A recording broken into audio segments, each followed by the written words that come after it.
What if I told you a truck driver cracked the code to building a crypto empire? Meet Bitcoin Ben. He went from driving 18-wheelers to creating 6 different ways for regular people to stack Bitcoin and build wealth. This isn't just another crypto course. This is a complete ecosystem where you earn while you learn. First up, the confidential bulk purchase program. Get Bitcoin at wholesale prices through group buying power. Then there's Home to HODL. Convert your home equity directly into Bitcoin instead of cash. Need funding? The Loans for Bitcoin program gets you the capital to buy more crypto. Want passive income? Private Key Capital puts your Bitcoin to work. Hungry for something different? Bitcoin Ben's tokenized beef lets you invest in real cattle backed by blockchain technology. And if you want to mine? Bitcoin Ben's mining program gets you started with the right equipment and knowledge. But here's the kicker. Bitcoin Ben's Crypto Club pays you to learn. Earn 10% on direct referrals, 5% on second level, 2% on third level. This might be the only membership where you make more than you pay. Ben went from 10 years behind the wheel to becoming the world's most unlikely crypto expert. Now he's sharing everything through live training, community events, and proven systems that work. Ready to stop watching from the sidelines? Join Bitcoin Ben's Crypto Club today and start stacking sats while building your financial future. Your truck driving days are over. Your crypto empire starts now. Yes. Oh, hang on a second. Yes, it does. Good morning, everybody. It's Red Bull time. And like every good Thursday, Jay, actually, Jay was not able to do his show today. So I said, Jay, I got your back, brother. And I'm here. And I'll be here tomorrow, too. Now, like every good morning, Red Bull, coffee, and smokes. It's not an American day without at least coffee and smokes. I add the Red Bull just for flavor. Okay, guys, I want to show you something. Okay, this here. Oh, let me move this. All right. Oh, please like and subscribe to the channel if you're watching. Appreciate it. Love you guys. Okay. Recently we hit 38. I love how they put 38.01. Gee, thanks guys. That 0.01 really shows us we're in deep shit. No, we hit $38 trillion in American debt. Now, this number is a lie. This is, hey guys, this is what we owe according to the Treasury bonds and none of the derivatives or none of the Social Security, none of the Medicare, none of the Obamacare, none of the other shit we owe. This is just our Treasury bonds that are outstanding right now. That's basically, this is the equivalent of looking at yourself and going, you know what? I got to get my debt under control. I just got to get my debt under control. And then looking at your mortgage and saying, okay, that's what I owe. That's it. No credit cards, no cars, no electric bill, no cable, internet, no insurance, no. The only thing you're looking at is your mortgage. That's it. That is ridiculous. If you actually base what you owe on just your mortgage, you're completely lying to yourself. You're like, no, I'm not in that bad a shape. I only owe $4,000 a month for, my mortgage. That's it. That's all I owe. Never mind the approximately $6,000 or $7,000 a month extra that I have to pay. That's extra shit. That's not really included in my bills. It's absolutely horseshit. And look at this. Look, from 2000, we were around $6.8 trillion in 2000. Now, for us older people, that seems like a long time ago. It's like, damn, I remember December 31st, 1999. We all thought we were going to die. We all thought that none of our clocks would work, the internet would shut down, and everything would shut off. Yeah, that didn't happen. But in 2000, we owed approximately $6.7 trillion. That's manageable. That's with what we bring in, what we pay in taxes every year, that's relatively manageable. Let's look at 2006. We start crossing 8 trillion. Okay. All right, we got to watch this. We really got to watch our bills. We hit about 2009, 2007, 2008. And look what happens. We jump up to about $10 trillion. This here is when we should have chopped up some fucking credit cards right here and said, okay, shit's getting a little stupid. Let's kind of roll this shit back. All right. We are going to cut off Netflix. We are going to trade in our brand new Corvette on a used Honda, and we're going to get our shit under control. Well, then we hit about 2012. Now we're at about 14 or 15 trillion dollars. That's when you're like, okay, I'm going to need an extra job. I'm going to go do Uber. I'm going to work at my regular job, but I'm going to work at Uber at night, and I need to pay some shit down. Well, in 2019, 2020, you basically said, fuck it, I'm rolling the dice at the casino with my rent money. And look at 2020. We all know what happened there. That was COVID. All right. We go straight. Look at this. In 5 years, we have jumped from about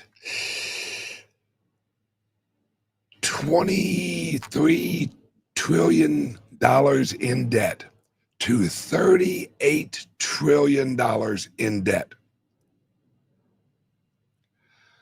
This is what I'm talking about, guys. We have gone full fucking financial retard. We are out there. Here, let me put it this way, guys. We are full-fledged hookers and coke in Las Vegas right now.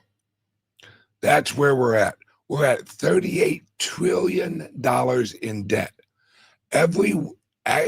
Every 92 days, we roll over another $1 trillion worth of debt. 92 days. What is that, like 3 months? Wait, yeah, that's like 3 months. You're exactly right. What's crazy? When does this BS illusion end? That's a great point, because it is a fucking illusion. All of our money is an illusion because they print it up, right? For those of you who listen to Chairman Powell of the Federal Reserve, they're just going to print money. And if you look at what happened over in Japan with the lady who was just elected, she is going to print more money than they have in existence right now. And she's going to kick out all of the illegals. All of them. She is basically an Oriental woman Trump. They are going to print money like it's going out of fucking out of style. I'm talking 1987 hairspray hair. Like that, out of style. And it isn't just America. It isn't just us who are like, you know what? Crank up those printing presses. We got some work to do, folks. And see, that's what's crazy. They look at printing money as creating value. They don't look at production as value. They look, when they say GDP, absolute bullshit. Absolute bullshit. Because they rate production off of price. No. How many units produced is production? That's production, right? If I actually make one Red Bull, but I charge $100,000 per Red Bull, that doesn't mean I'm producing more Red Bull. That just means Red Bull costs more. But since they look at the GDP, gross domestic product, they look at it in the dollar value. That's retarded. That's, if you have inflation, but you produce less, your GDP technically could go up, but you're not producing more. It just costs more. It's a totally retarded, because it's government, way of registering how much you produce. It's all bullshit.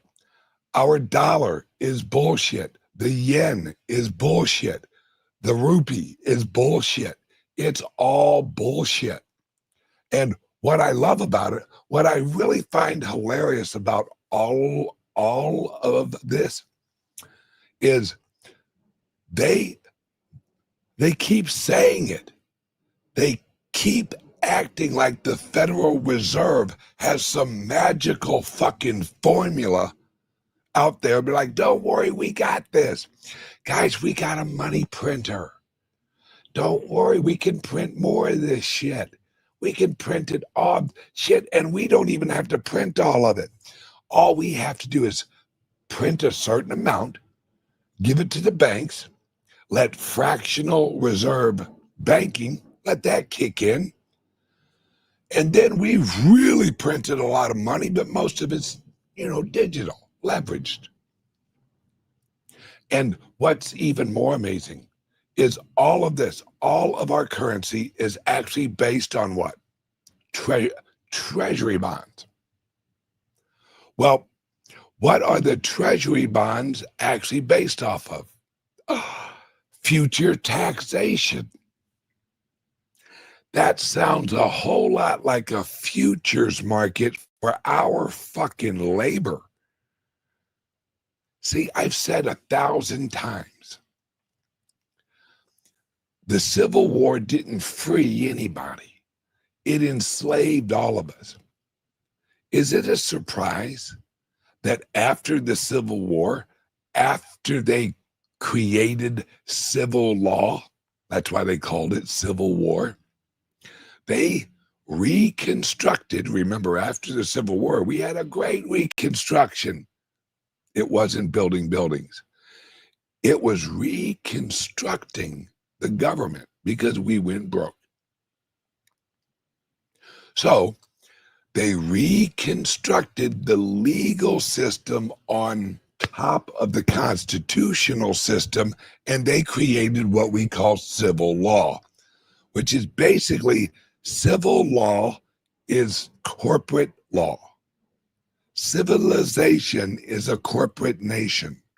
That's it. They created a legal structure that is called the United States of America. That's a corporation. It's a trust that was shaped under common law trust. And let's get into the weeds on this. All right. Theodore Roosevelt talk softly, but carry a big ass fucking stick. Theodore Roosevelt was the trust buster. I'm getting rid of all of these trusts. What he was doing was getting rid of the competition for the United States of America because they only wanted one trust. They wanted the government trust. And Washington, D.C., the land, was put under the trust as property. Great question. Who owns the trust? Well, who used to own the trust was, say it with me, the Queen. The Queen. The Queen of England owned the trust. We remember a few weeks ago when Donald Trump went over and had a little visit with the royal family. Exactly. The Crown Corporation. They also own Canada and others. See, what people don't understand is the Civil War was Europe creating a new country. We all of a sudden were just like Australia. We could live here. We could manage ourselves. We could elect people. But no. We were subservient, you know what the hell I'm trying to say, to the crown since the Civil War and to the global bankers who are the asset holders of the crown. They're upper management, but they're not the head honchos. This is all legalese, guys. This is all legalese. So then in 1913, they're like, okay, let's launch this fiat money shit. We're ready. We got the whole Civil War taken care of. We have all of the civil law written.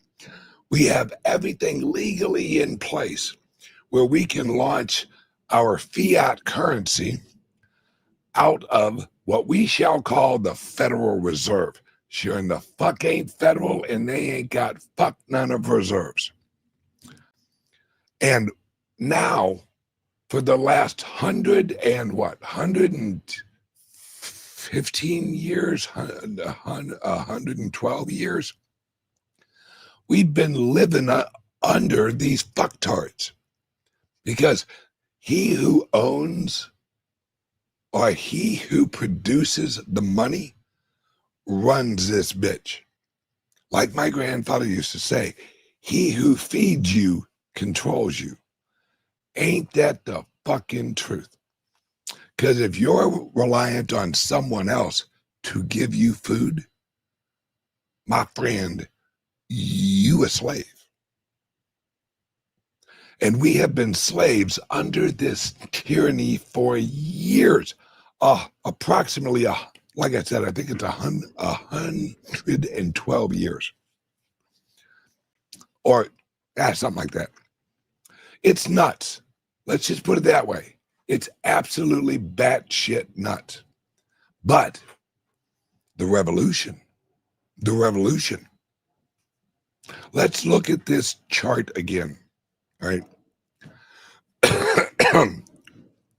Isn't it odd that right out about 2007, the shit basically went absolutely batshit crazy? Look at that. It goes straight up.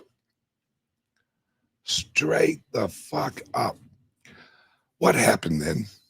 What happened in 2007, 2008, 2009?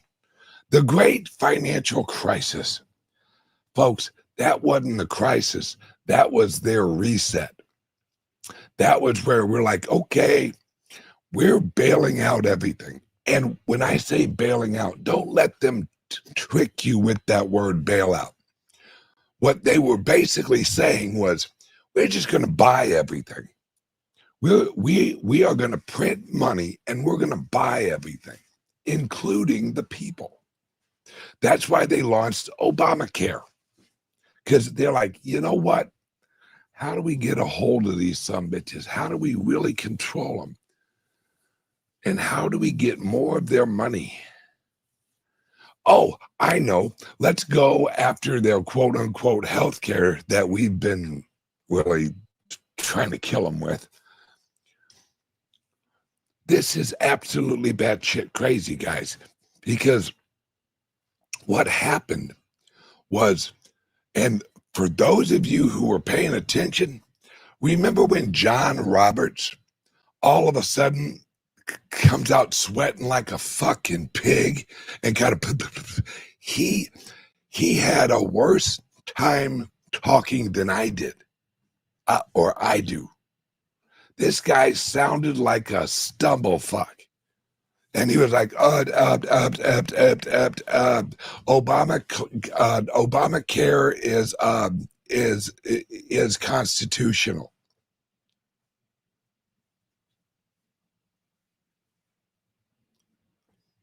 Everyone's like, wait, what the fuck did you say?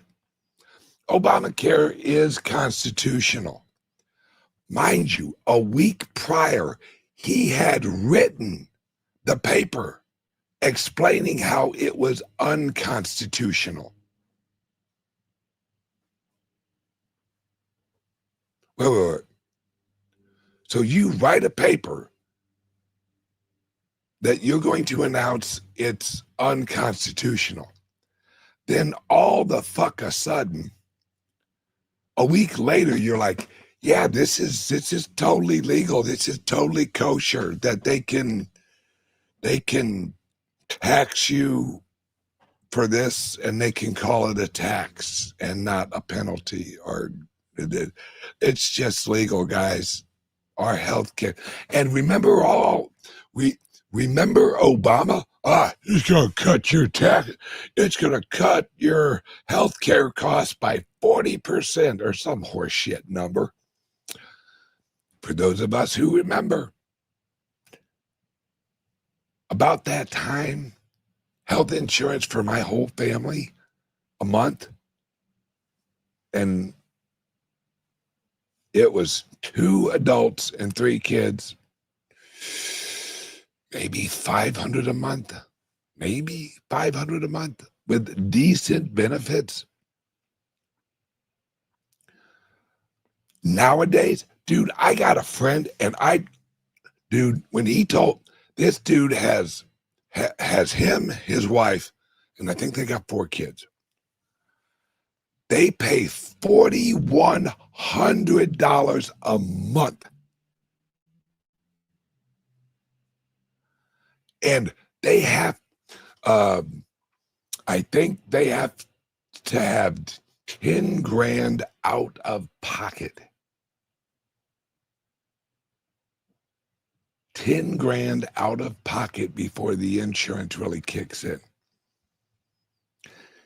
Guys, this whole system, you have to remember, this whole system was created on the labor of humans. Trust me, I had to tell him to just cancel that. I did. And he said, I can't. My wife won't let me. Okay. Question is, how do we fix this? Very simple. Now, I'm not saying the journey is going to be easy, but it's a very simple fix. The repercussions of the fix, that's going to be a little bumpy, because we got a lot of socialists and a lot of communists in our country. That's an issue, folks. When you live in a country that has a constitution like ours, our Constitution is the opposite of the communistic structure. We are all about private property. Their goal is to abolish private property. There's no middle ground. There's no meat in the middle on private property. We're already doing that. We call it taxes. We call it employment taxes. Guys, 60-something% of the money we make goes to taxes one way or another. Income tax, personal property tax, capital gains tax. This is a mafiaistic, if that's not a word, it should be. This is a mafiaistic structure. Look here. I tell you what, we got some offices over here. And we got this military thing, all right? Which, remember, guys, prior to World War II, we didn't have a military complex. There was no military complex in America until World War II. We have had continuous military existence since World War II. What the fuck for? We didn't need it before. We don't need it now. Now, I'm not saying get rid of the military. What I'm saying is send these motherfuckers home. I love the people from the military, but send them home. Keep them in the National Guard, right? Keep them in the National Guard, working their weekends, doing shit like, I got no problem with that. But there's no reason that the Pentagon, which is absolutely a fucking money pit, guys, the Pentagon has not been audited in like so many years. That's like living your life and never checking your checkbook. That just showed my age.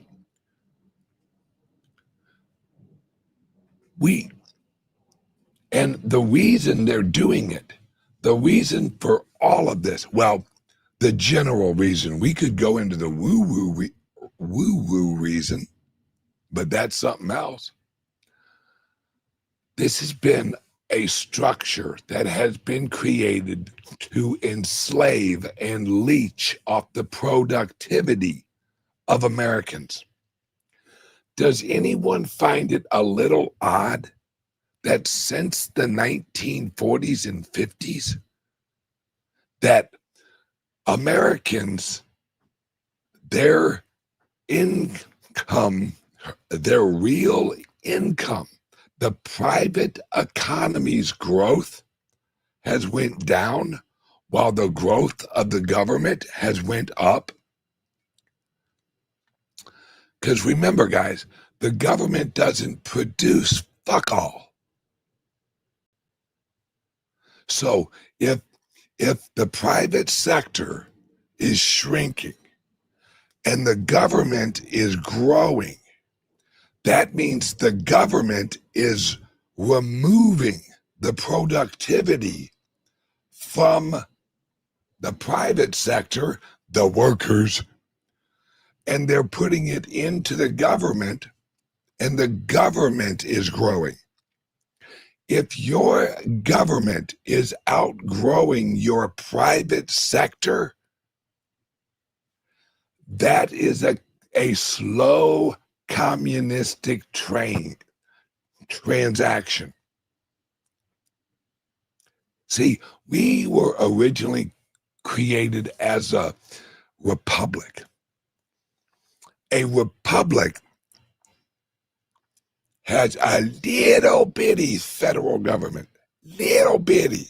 They only handle the outside of America and the relationships of Illinois and Missouri. If Illinois has a problem with Missouri, they go to the federal court and they duke it out.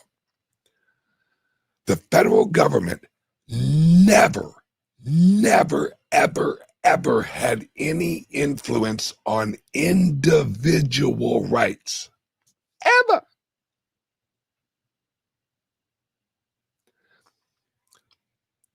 Whenever you hear someone say, well, that's unconstitutional, they need to rephrase it and just say, that's not in the Constitution.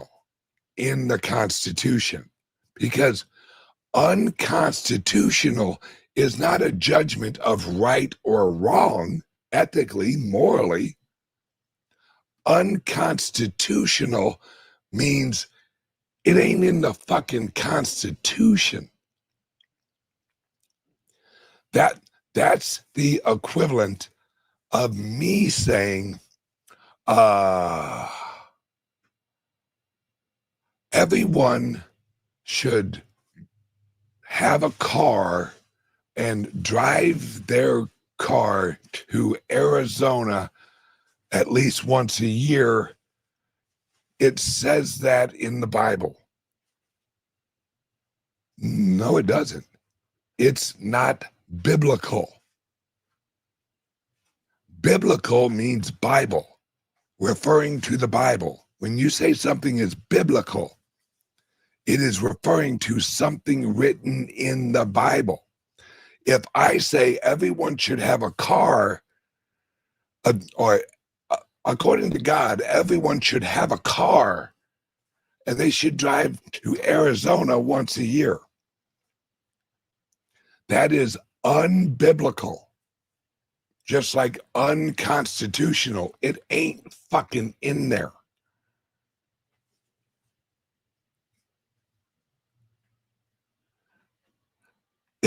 This is part of it.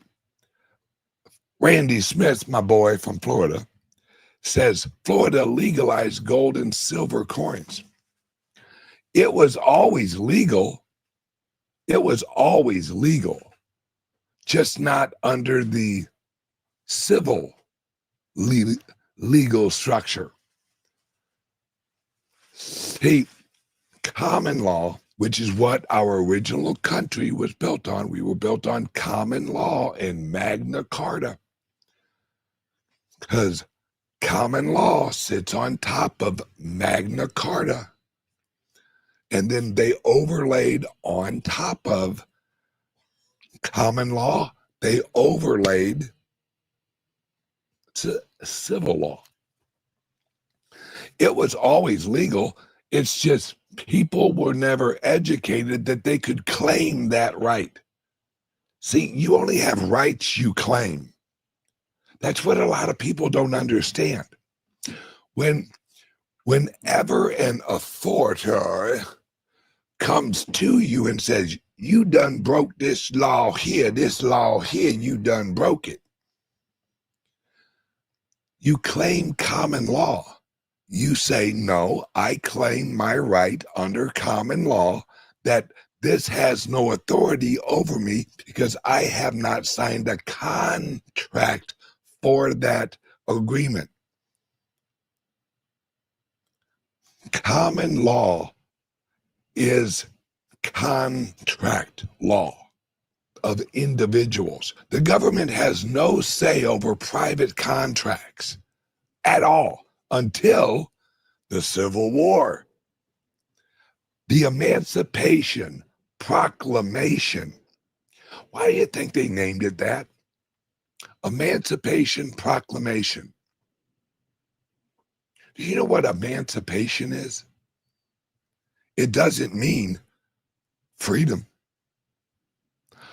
Emancipation is a legal word that means relieved of your debt. It's bankruptcy. That's it. We wipe away your debt.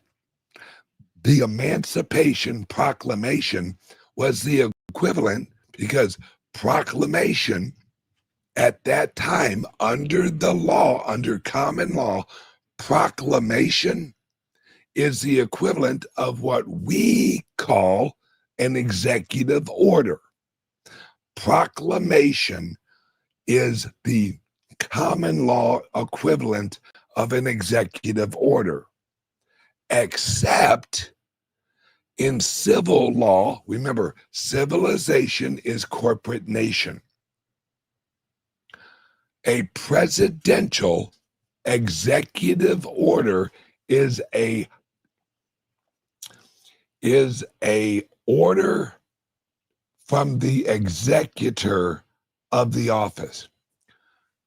America is shaped like a corporation.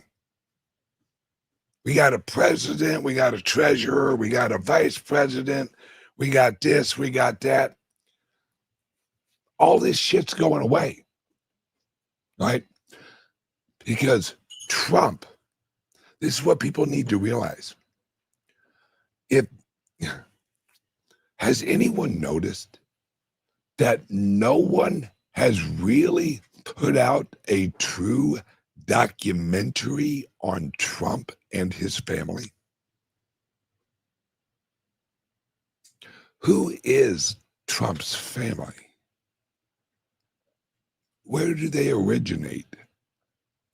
What is Trump's bloodline?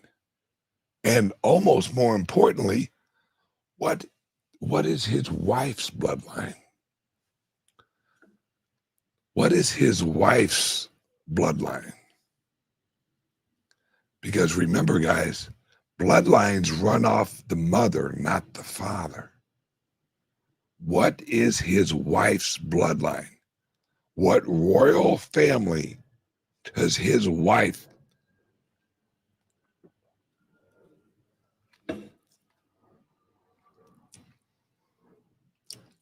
Here's a little hint. Trump's dad's middle name was Jesus. That's a hint. Now, German and Scottish. I'm telling you guys, this is bigger than anybody realizes. What happened when Trump married his wife? Look back when that happened. Look back. For those of you who don't know, his wife at the time was known as a supermodel.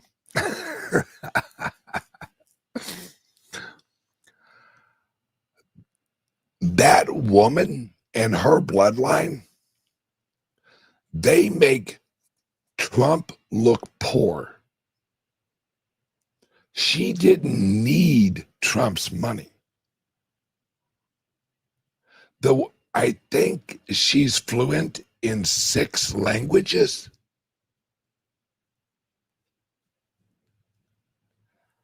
My friends, this is a war of the bloodlines, is what we are witnessing. Oh, hang on one second. Word from the sponsor. What if I told you a truck driver cracked the code to building a crypto empire? Meet Bitcoin Ben. He went from driving 18-wheelers to creating 6 different ways for regular people to stack Bitcoin and build wealth. This isn't just another crypto course. This is a complete ecosystem where you earn while you learn. First up, the confidential bulk purchase program. Get Bitcoin at wholesale prices through group buying power. Then there's Home to HODL. Convert your home equity directly into Bitcoin instead of cash. Need funding? The Loans for Bitcoin program gets you the capital to buy more crypto. Want passive income? Private Key Capital puts your Bitcoin to work. Hungry for something different? Bitcoin Ben's tokenized beef lets you invest in real cattle backed by blockchain technology. And if you want to mine, Bitcoin Ben's mining program gets you started with the right equipment and knowledge. But here's the kicker. Bitcoin Ben's Crypto Club pays you to learn. Earn 10% on direct referrals, 5% on second level, 2% on third level. This might be the only membership where you make more than you pay. Ben went from 10 years behind the wheel to becoming the world's most unlikely crypto expert. Now he's sharing everything through live training, community events, and proven systems that work. Ready to stop watching from the sidelines? Join Bitcoin Ben's Crypto Club today and start stacking sats while building your financial future. Your truck driving days are over. Your crypto empire starts now. Absolutely it does. Guys and gals, this is simple. Very, very simple. Give us a call, 941-413-8080. We have so many ways of getting you extra Bitcoin. We do home refinancing. We get you loans. The goal right now is to get as much friggin' Bitcoin as you can. And, well, we'll talk about that later. Like and subscribe and give us a call or send us a text, 941-413-8080, and just ask, how can you get me some more Bitcoin?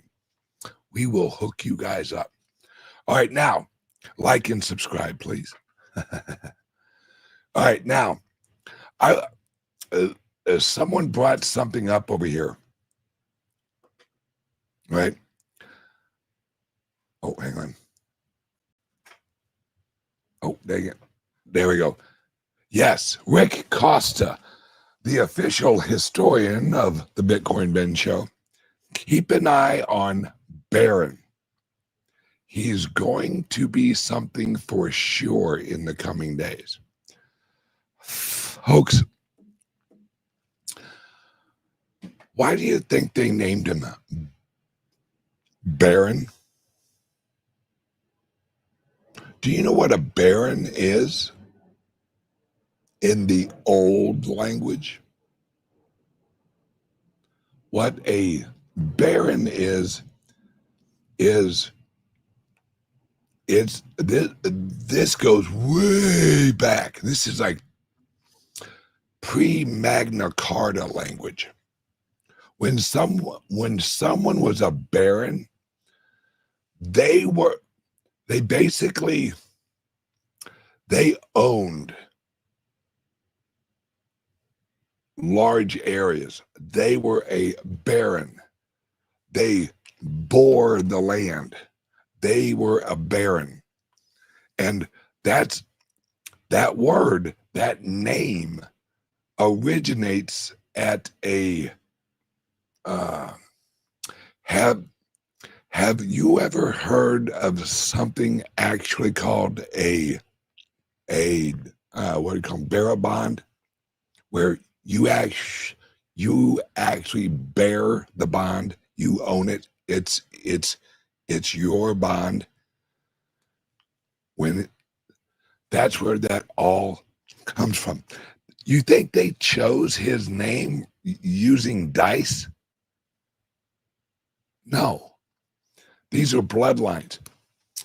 Everyone knows how huge Trump is on his family. Everything is family. Everything is family with him because of the bloodline. His mom and his dad, bloodline. There's a reason. You guys have to realize Trump and his family are not just New York people. They're from New York, he buys hotels, he makes nice hotels. That's what Trump does, it's what his dad was in real estate. Wait. Now, Trump's mom and dad were very close with Richard Nixon and another guy named Goldwater. Now, we can go into a rabbit hole on Goldwater. There's a reason not many people know who Goldwater is. There's a reason for that. Now, let's talk about Richard Nixon. Did you know that Richard Nixon, he He won more votes than any president in American history. He won more votes than any president in American history. I think he won 67% of the popular vote. 67%.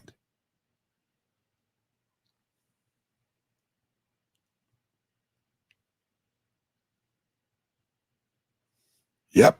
In 1972, Richard Nixon was the 70s Trump. That's why they went after him. And Watergate, that eventually took down Nixon. Watergate was getting rid of the deep state.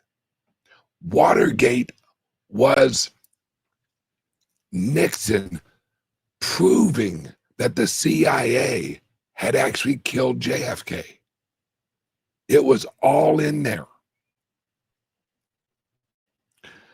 And that's why a few years later, you had the church hearings, which basically went the fuck off on the CIA. The church hearings is what led to us actually finding out about MK Ultra. Like, wait, what the fuck were you guys doing? Let me put it this way. All right. The CIA, along with the American healthcare system, was poisoning black people with syphilis since 1940, maybe earlier than that, since like 1933 until 1974. This was a CIA program that was giving black people syphilis.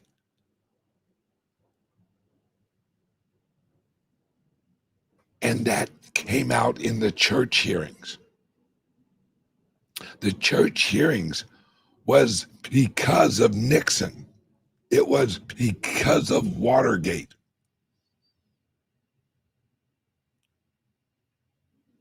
Let me put it this way, guys. One of the reporters who broke the Watergate story, I don't remember his name. I think it was Bernstein. I think. That sounds right. Did you know that he was ex-CIA?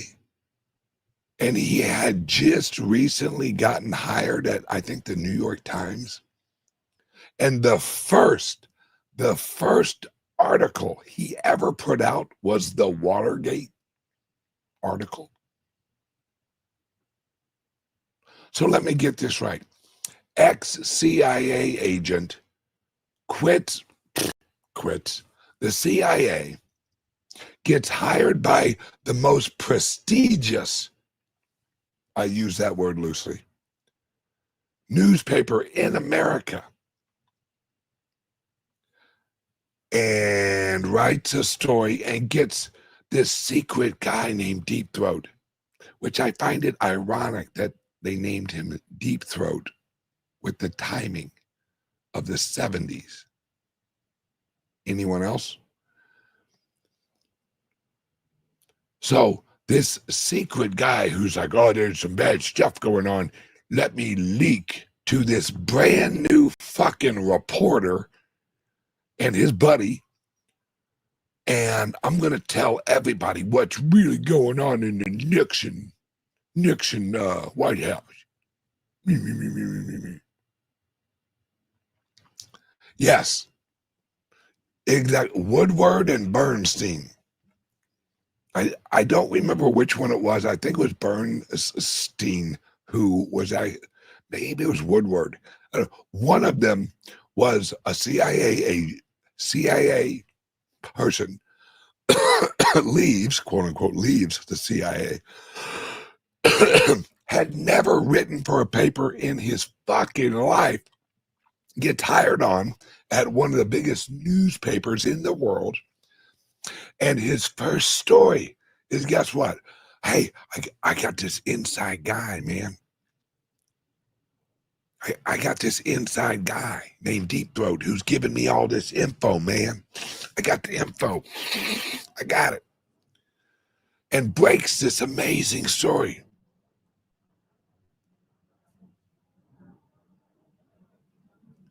Then all of a sudden it's, oh my God, look what happened. This is so horrible. This is like the worst thing ever. Let me put it this way, folks. The office at Watergate Hotel was the equivalent of Hillary Clinton's server in her bathroom at her house. Back then, they didn't store shit on servers. So they had an office where they stored the shit.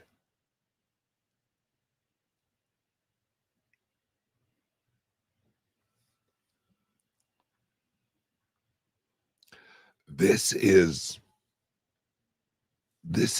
some of the roots of all of this.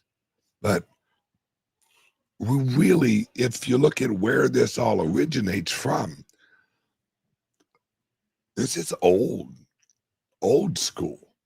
And when I say old school, I mean pre-English language shit. This is Arabic. This goes way. Anybody ever wonder why Hitler wanted to recreate the Aryan nation? Do you know what an Aryan is? It's a person from Iran. Aryan. Iran, the word Iran in Arabic is Aryan. This is about bloodlines. Why do you think Hitler and Mengele, right? Mengele, why do you think they were doing so many tests on humans? Why do you think they did so many tests on the twins?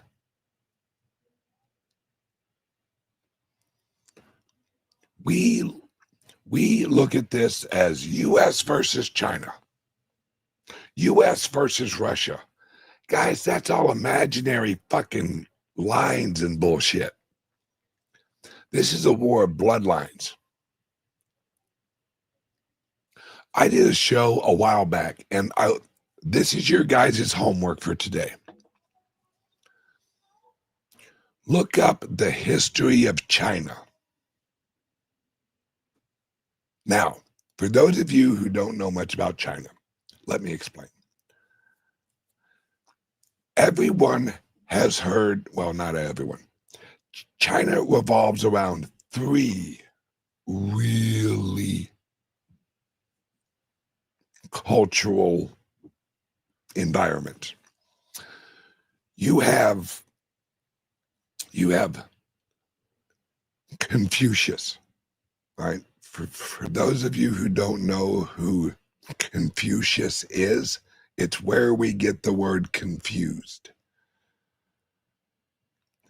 Then we have, oh hell, what's the second one? Oh, yes, thank you, Taoism, right? So in China, there are three things that you can be. You can actually be what they call a Taoist or a Confucianist, and that's usually the only ones that people know. But there's a third one. What is the third one? The third one is actually called a legalist. Anyone ever wonder why there's so many people in China named Li? because the roots are from legalist. That's where we get the term legal. Legalists are what we would call communist today. That's what a legalist is. That's where a lot of this shit started from, was that area of China and like upper Africa area. Yeah. This is all about bloodlines. All right. Did you know, listen to this. Did you know about, let's look at Rome. All right. We've all heard of Rome, right?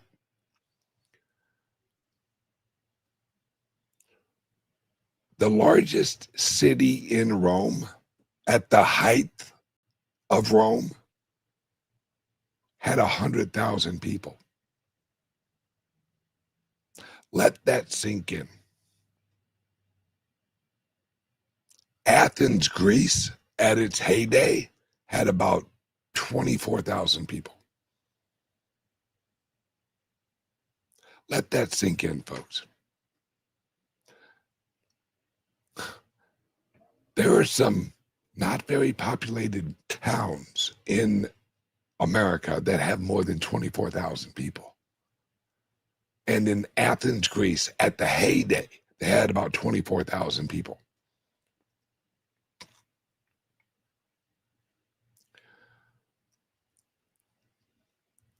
Everything that these bloodline wars are is, and it's going to sound bad, but it's true, it's management of the people. The reason that the legalists in China, how they shaped their ideas, was China was getting more and more people.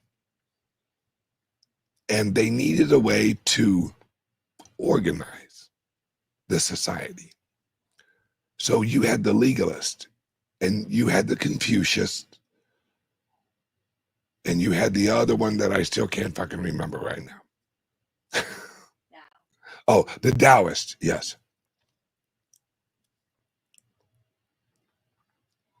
You ain't wrong, brother. Rome never fell. It just became the Vatican. You ain't wrong. We're living through a revolution right now. And what most of us, at least in the crypto world, what we're looking at is the economics of it. The economics is just one of the tools of control.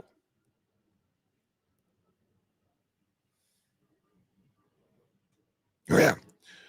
Charles met with the Pope there today. Yes, he did. Because Trump met with Charles a few weeks ago. Anyone find it odd? We remember the old Pope, the last Pope. Anyone find it odd that the Pope died the day after J.D. Vance visited him? And does anyone know how J.D. Vance's religious beliefs, how they feel about the Pope? They're not Pope friendly. They don't like the Pope. They are anti-Pope. See, absent management changes, but the structure does not. You are absolutely correct. But that's what Trump is changing.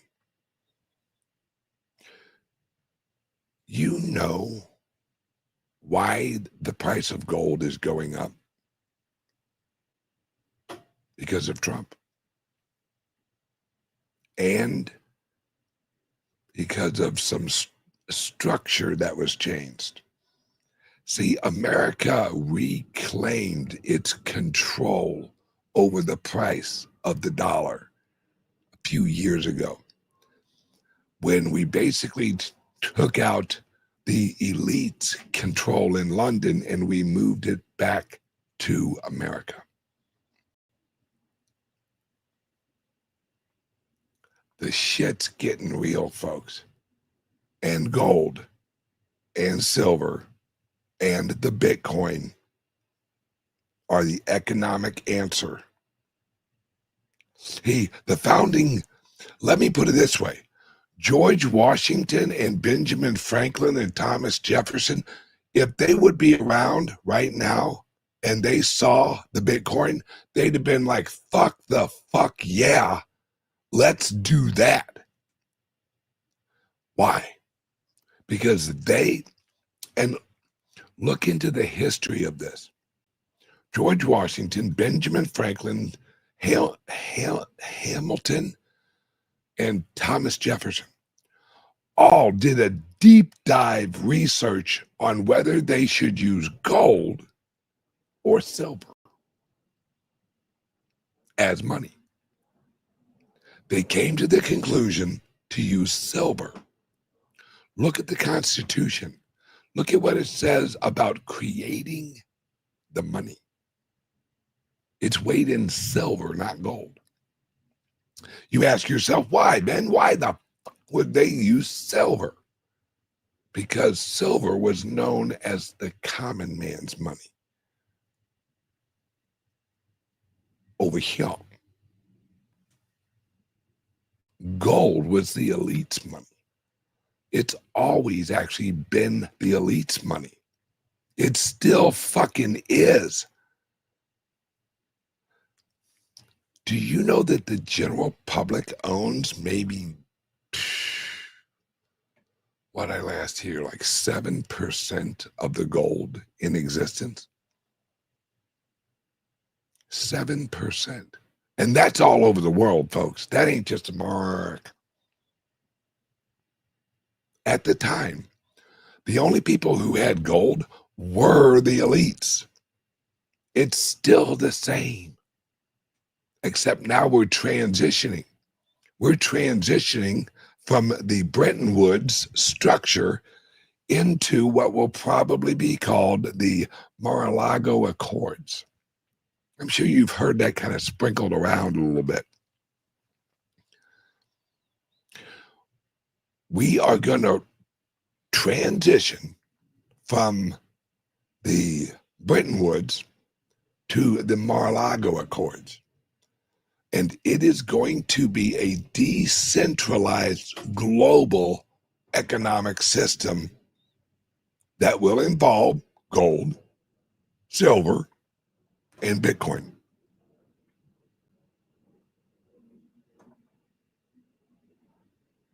Anybody that doesn't believe that is not fucking paying attention.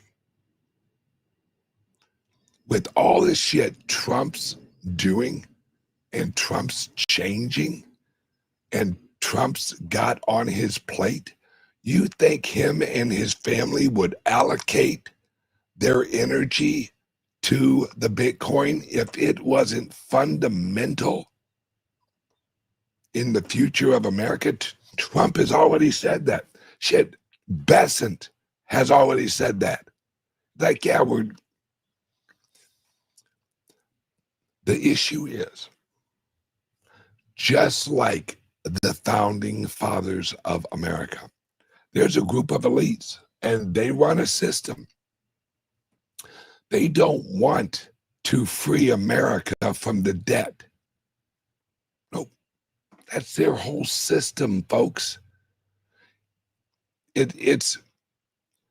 don't want America and Americans to have their own currency. That's why they created the Federal Reserve. Think about this, folks. Why would you remove the authority from the Treasury Department into a private entity to create the currency for the common man use. See, the world doesn't use dollars. They're not, hey, Japan, I'll send you $100,000. They're not counting out fucking 20s. All right. The real, at least for a little while longer, the real monetary unit of exchange since Bretton Woods was the U.S. Treasury bond. That was the global money, was the American Treasury bonds.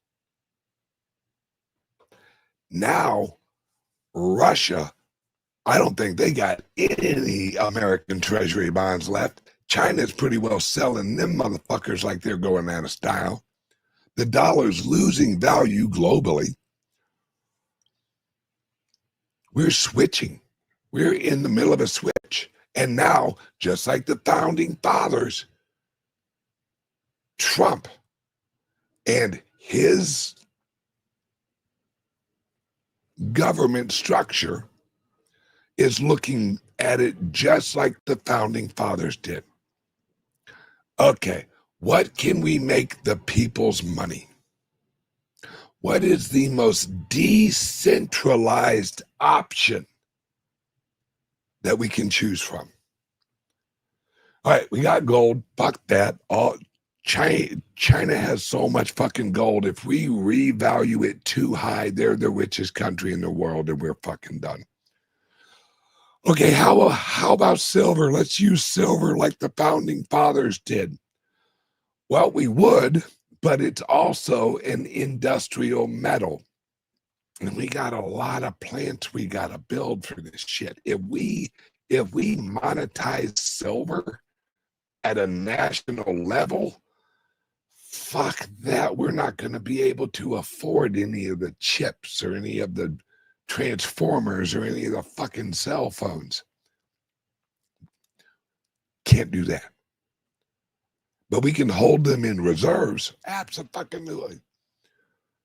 So then they look at Bitcoin. This is interesting. Decentralized. It has been through some shit. It has been tested. It's fungible.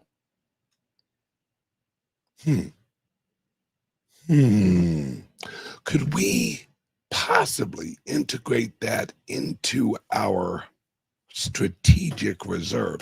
Folks, the moment Trump said that they were going to create a strategic reserve that had Bitcoin, the price of Bitcoin should have shot up to $1 million. Just because of the word strategic. When you are being strategic, what are you doing? You're coming up with a strategy. You're being strategic. See, he didn't say emergency reserves. He said strategic reserves. Well, if you have a strategy, then there's a bigger plan than just buying it, right? No, every time you go grocery shopping, those are strategic purchases. I'm going to strategically get some hamburger, and I'm going to strategically get some spaghetti sauce, and I'm going to strategically get some noodles. Then I'm going to go home and I'm going to use my strategy to make me some fucking sketty.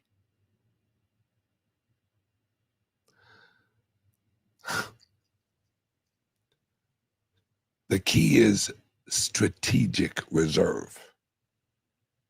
The problem is, whenever you hear Trump talk, you have to understand Trump talk.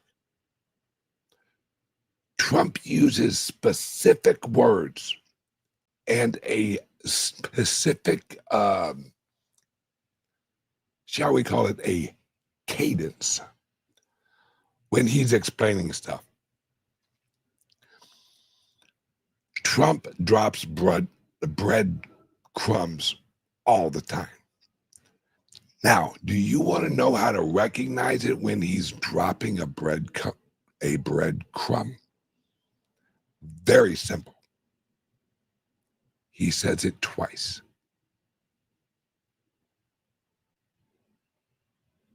Watch him talk. Every time he says something twice, now he may not say it the exact same way, but he will repeat it one after another. That's him dropping a breadcrumb.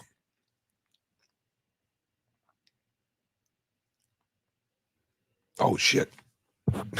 Sorry, guys, I've been sitting here rambling on and on. You guys got shit to do. Okay, everyone, thank you for watching. Please like and subscribe to the channel. I will be back tomorrow to talk more about what the fuck is going on around here. I love you guys. And please, guys, give us a call. 941-413-8080. And just ask, how do I get some more Bitcoin?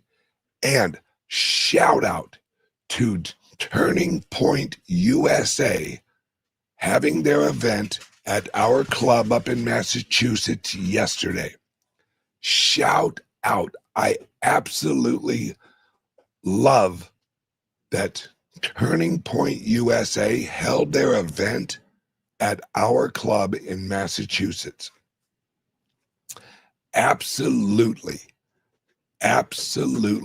fabulous turnout. And if you want to watch the whole Turning Point show that we did yesterday, check it out on X. It's on my timeline, and you can I think it's like an hour and some change long. Great people. Turning Point USA, solid Americans, solid, and that's why we were happy to host them at our club up in Massachusetts.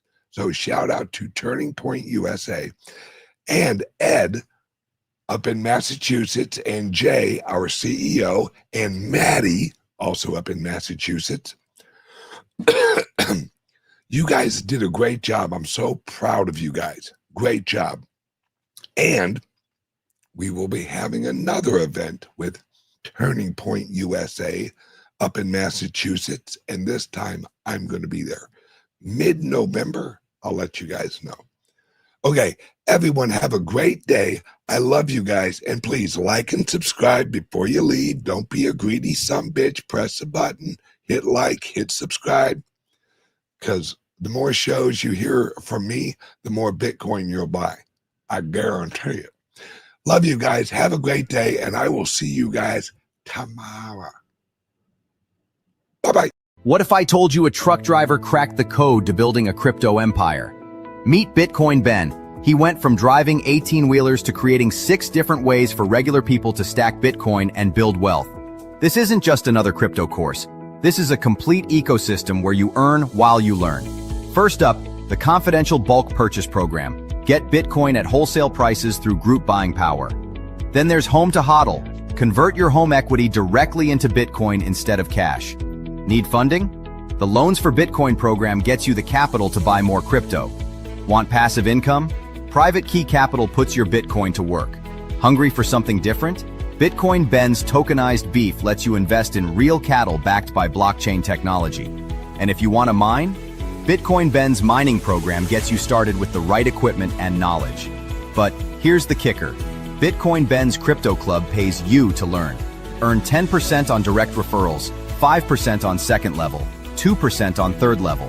This might be the only membership where you make more than you pay. Ben went from 10 years behind the wheel to becoming the world's most unlikely crypto expert. Now he's sharing everything through live training, community events, and proven systems that work. Ready to stop watching from the sidelines? Join Bitcoin Ben's Crypto Club today and start stacking sats while building your financial future. Your truck driving days are over. Your crypto empire starts now.